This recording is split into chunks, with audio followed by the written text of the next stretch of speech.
today we will be doing a storytelling session. I'll tell you some of the things that you may or you may not know, but it's interesting to find out. Okay, the first one will be when you dive. You know, sometimes you argue about which one is Spanish dancer,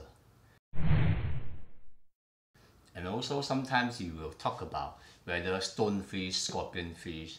So for your information, of course some of you know, there is so-called common name and scientific name. A common name, for example, Spanish dancer. Sometimes in some of the magazines or some people refer a flatworm when they're swimming as Spanish dancer as well, because they really swim like this. So, and okay, if you talk about Hexabranchias, yes, then you talk about Spanish dancer, the real Spanish dancer, which is about this size to this size, is quite big. Then you have imperial shrimp on top. Okay, and well, you can say spadefish is the same as batfish because they are actually common name, and you can actually name any fish that you like in just for you to remember. The boxfish. No, that is never a scientific name. Anything that looks like a box and it's a fish, you can call it a boxfish. So no point to argue about that, unless you are arguing a scientific name, which in scientific research they need to know specifically that species, like for conservation. Okay. The second things we will be talking about is ascent rate after safety stop.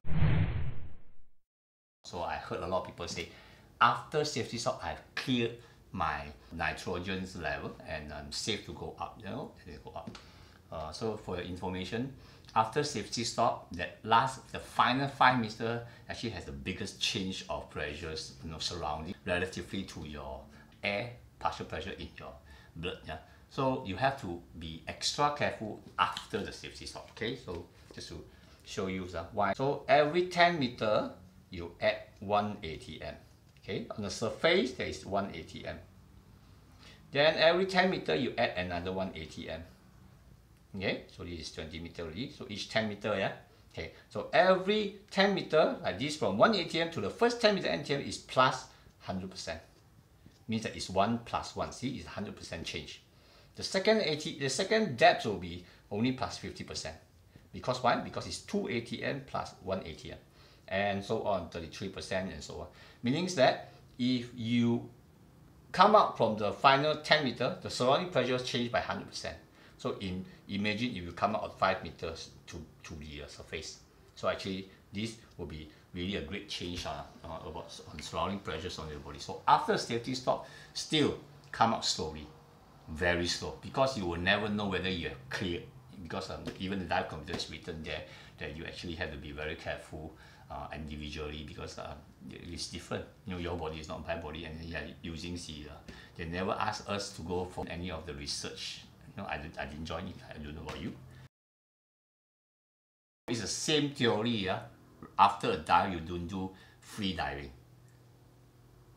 Because you're going to 5 meters, then you come up really fast. That 5 meters is one of the worst, and you still have residual nitrogen in your body. The third thing is macro.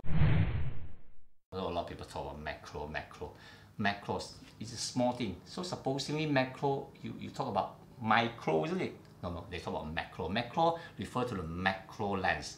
So whatever the macro lens takes normally is a small thing like this size to a super macro, this. Like seriously, this. But they're colorful, they're very pretty, and a lot of them are not moving around. So it's very nice for people, especially digital camera, unlimited shot. See, so those not moving colorful thing, as long as you magnify them to a size like this big in the picture, it will be beautiful. And it's a challenge to shoot anyway. Okay, so it takes some patience to shoot a very sharp macro. Okay, I will think of more other things to tell you. You may know, you may not know in future. See you.